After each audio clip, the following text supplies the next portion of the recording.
देख रहे हैं बेधड़क बात और मैं हूं आपके साथ उस्मा शाहीन। कल जो हुआ या लगातार जो छात्रों के साथ हो रहा है, एनटीपीसी छात्र के साथ जो लगातार हो रहा है, अपनी मांगों को लेके वो लोग सड़कों पे उतरे थे।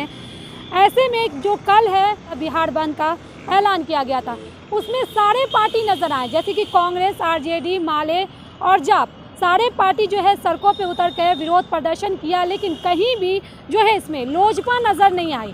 हमारे साथ इस वक्त लोजपा के प्रवक्ता चंदन जी मौजूद हैं। हम उनसे जानेंगे कि आखिर क्या वजह रही कि कल जो है लोजपा इस बंद को समर्थन नहीं दी। देखिए, लोक जनशक्ति पार्टी रामविलास के राष्ट्रीय अध्यक्ष हमारे नेता आदरणीय चिराग पासवान जी ने स्पष्ट ट्विटर के माध्यम से, फेसबुक के माध्यम से और हमारे पार्टी के कई नेताओं ने पहले ही स्पष्ट कर दिया था कि लोक जनशक्ति पार्टी रामविलास सभी छात्रों के साथ इस आंदोलन में है।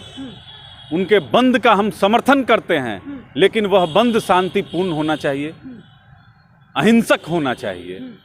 हम बंद का और छात्रों के आंदोलन का राजनीतिकरण नहीं चाहते हैं, लेकिन दुर्भाग्यवश छात्रों के आंदोलन में हिंसा हुई।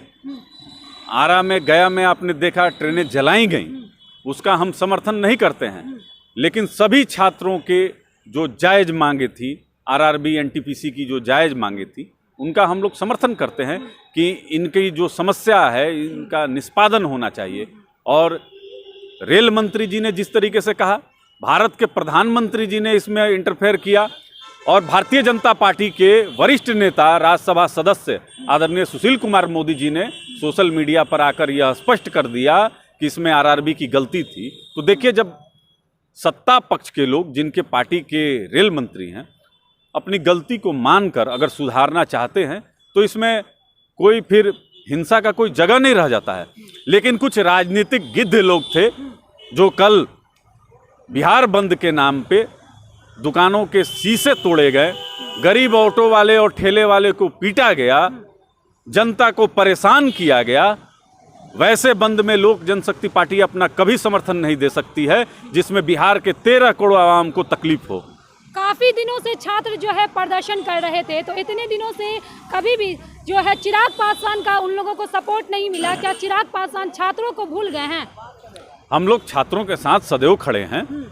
उनकी जो जायज़ मांगे रहती हैं, आदरणीय चिराग पासवान जी के संज्ञान में आता है या हम लोग के संज्ञान में आता है, तो आप लोग के माध्यम से हम लोग उठाने का काम करते हैं। और पत्र के माध्यम से माननीय प्रधानमंत्री जी हों, माननीय रेल मंत्री जी हों या माननीय मुख्यमंत्री जी हों, हम लोग जरूर आगाह करने का काम करते हैं कि यह जायज़ मांगे हैं। वह आपने वार्ड सचिव में देखा होगा, या जहरीली शराब से लगातार जो गरीब और दलित मर रहे हैं उसके माध्यम से होगा। तो तमाम जो समस्याएं हैं जनता की, उसको सुनकर हमारे नेता, हमारे राष्ट्रीय अध्यक्ष आदरणीय चिराग पासवान जी मुख्यमंत्री और प्रधानमंत्री जी को पत्र लिखने का काम करते हैं। तो बराबर जनता से हम लोग जुड़े हुए रहते हैं। और देखिए, विपक्ष और कुछ राजनीतिक पार्टी ऐसी है जो छात्रों की आड़ में अपनी राजनीतिक सिद्धि करना चाह रही थी। लेकिन देखिए, बिहार के जो छात्र हैं वह बौद्धिक क्षमता से भरे हुए हैं। वह जानते हैं कि यह राजनीतिक पार्टियां हैं, यह उनके कंधा पर रखकर बंदूक चलाना चाहती हैं। अपने आप को उससे वह अलग कर यह साबित कर दिए कि विशुद्ध रूप से यह छात्रों का ही आंदोलन था और छात्र जानते हैं कि अपनी मांगों को कैसे मनवाना है। भविष्य में भी अगर कोई आंदोलन छात्र करेंगे तो अहिंसक रूप से करेंगे, तो लोक जनशक्ति पार्टी रामविलास उनके साथ में खड़ी रहेगी। वार्ड सचिव की आपने बात कही, तो क्या वार्ड सचिव जो है लगातार जो है वो पटना ही में बने हुए हैं? बहुत सारे वार्ड सचिवों की मौत हो रही है, कोई ठंड से मर रहे हैं, कोई फांसी लगा के मर रहे हैं। तो क्या चिराग पासवान जो है उनका साथ छोड़ चुकी हैं? देखिए, एकमात्र नेता चिराग पासवान जी ही हैं जो माननीय मुख्यमंत्री जी को पत्र लिखने का काम किए, धरना स्थल पर गए। मैं स्वयं हर एक आंदोलन में वार्ड सचिव के साथ खड़ा रहा। तो यह आप नहीं कह सकती हैं कि वार्ड सचिव को हम लोग भूल गए।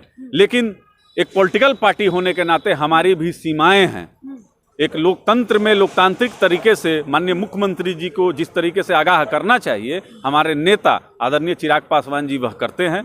हम लोग भी बराबर आपके माध्यम से उनकी आवाज़ उठाने का काम करते हैं। और हम लोग चाहते हैं कि 1,14,791 वार्ड सचिव का जो समस्या है उसका समाधान हो। वह गरीब हैं और बिहार के विकास में उनका योगदान सराहनीय है, उनकी समस्या का समाधान होना चाहिए। लेकिन यह निरंकुश सरकार है, देखिए यह कान में तेल डाल के सोई हुई है। अब वार्ड सचिव आंदोलन में हम लोग के साथ दें, क्योंकि इस सरकार को जब तक हम लोग उखाड़ कर फेंकेंगे नहीं तब तक वार्ड सचिव की जो जायज़ मांगे हैं वह सरकार मानने का काम नहीं कर रही है। आप देखेंगे कि नेता प्रतिपक्ष हो या अन्य कोई पॉलिटिकल पार्टी हो, वह सब सोई हुई है। मात्र एक चिराग पासवान जी हैं जो जहरीली शराब और वार्ड सचिव के मामले पर बराबर बोलने का काम करते हैं। एक बार फिर से वार्ड सचिव जो है अपनी मांगों को लेकर के सचिवालय का घेराव करने गए थे, तो वहाँ से भी उन्हें प्रशासन के द्वारा भगा दिया गया। उन्हें कहा गया कि वो गर्दनी भाग जाएं। जब वो गर्दनी भाग गए तो वहाँ पर भी वहाँ से भी लाठी डंडे के साथ उन्हें भगा दिया गया। तो क्या उस वक्त चिराग पासवान कहाँ थे, इस पर क्यों कोई टिप्पणी नहीं हुई? देखिए, सरकार को जितना कहना चाहिए आदरणीय चिराग पासवान जी ने उतना कह दिया है। मंशा देखिए यहाँ मुख्यमंत्री की है, मंशा यहाँ सम्राट चौधरी की है कि यह समस्या का समाधान करना चाहते हैं या एक दूसरे के पास ही गेंद फेंकना चाहते हैं। तो एक राजनीतिक में वार्ड सचिवों का मामला फंसा हुआ है, वह जनता दल यूनाइटेड और भाजपा के बीच में। इन्हीं दोनों को अपने कलम के माध्यम से इसको करना है। अगर अभी हम नए मुद्दे की बात करें तो अभी जो है सरकार की तरफ से, नीतीश सरकार की तरफ से एक फरमान आया है कि प्रिंसिपल और शिक्षक ही जो है अब जो मद्य निषेध होता है उसकी जानकारी सरकार तक पहुंचाएंगे। इस पर आप क्या सोचते हैं? देखिए, शिक्षकों से आप खिचड़ी बनवाइएगा, वोटर लिस्ट का सत्यापन करवाइएगा, अब बोल रहे हैं कि जाके शराब भी खोजिए। तो शराब का तो आपको मालूम है कि जहरीली शराब का, अवैध शराब का सिंडिकेट काम कर रहा है। यह सरकार के संरक्षण में यह बन रहा है और बिक रहा है। तो जब आप जाइएगा खोजने के लिए तो मार के गाल लाल न कर देगा, बच के अइबो कीजिएगा का। तो सरकार चाहती है कि शिक्षकों की अब हत्या हो बिहार में, और माननीय मुख्यमंत्री जी का माथा काम नहीं कर रहा है। इनके जो अनर्गल जो अधिकारी हैं, जो जमीन पर कहीं नहीं है, एसी के रूम में बैठकर माननीय मुख्यमंत्री जी को उल जलूल सलाह देते रहते हैं। तो अब इन्होंने सलाह दिया है और माननीय मुख्यमंत्री जी ने भी मान लिया है। तो ये कहीं से उचित नहीं है। शिक्षकों का काम छात्रों को पढ़ाना है, ना कि शराब खोजते रहना है।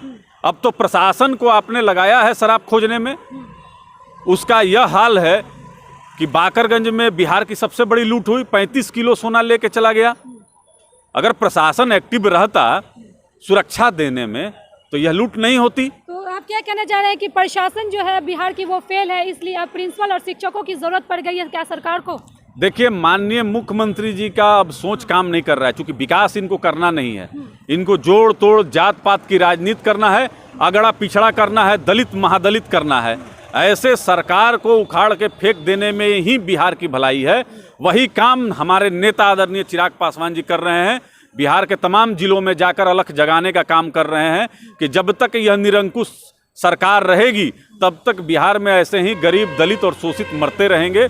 इसीलिए जनता से आग्रह है कि माननीय नीतीश कुमार जी को सत्ता से बेदखल कीजिए और बिहार को विकास के राह पर लेकर चलिए। मेरा आखिरी सवाल है चंदन जी कि सरकार का कहना ये है कि जो कोरोना काल में स्कूलें बंद हुई है उसके अंदर जो है शराब का कारोबार हो रहा है, जिसको लेकर के जो है प्रिंसिपल और टीचरों को ये दिया गया है कि आप इस चीज़ की जानकारी जो है प्रशासन को दीजिए। ऐसे सरकार की तरफ से कहना है। जो लोग यह जानकारी दे रहे हैं कि शराब, जो कोरोना काल से स्कूल बंद हुआ उसी में शराब का काम हो रहा है, तो उनको न पकड़ना चाहिए। उनके माध्यम से मद्य निषेध विभाग को कार्रवाई करनी चाहिए।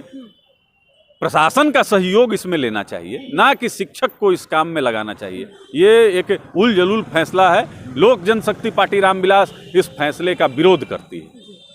तो इस वक्त हमारे साथ चंदन जी थे, लोजपा के प्रवक्ता, और उनका साफ तौर पे कहना है कि जो मद्य निषेध का जो मुद्दा उठा है अभी रिसेंटली बिहार में, कि सरकार की तरफ से फरमान जारी हुआ है कि अब शिक्षक और प्रिंसिपल जो है इस पर सरकार का साथ देंगे, और जो कारोबारी जो कारोबार करते हैं, शराब तस्करी करते हैं, उसको जो है अब शिक्षक और प्रिंसिपलों के द्वारा पकड़ा जाएगा। तो इस पर जो पूरी तरीके से लोजपा पार्टी जो है इसका विरोध करती है कि इस तरह की जो बिहार में हरकतें नहीं होनी चाहिए, क्योंकि शिक्षक का काम पढ़ाना होता है, जो है किसी को पकड़वाना नहीं। वहीं अगर हम वार्ड सचिवों की बात करें तो उनके लोजपा के प्रवक्ता का कहना है कि वो हमेशा से वार्ड सचिव के लिए खड़े पड़े रहते हैं। चिराग पासवान ने पत्र भी लिखा था।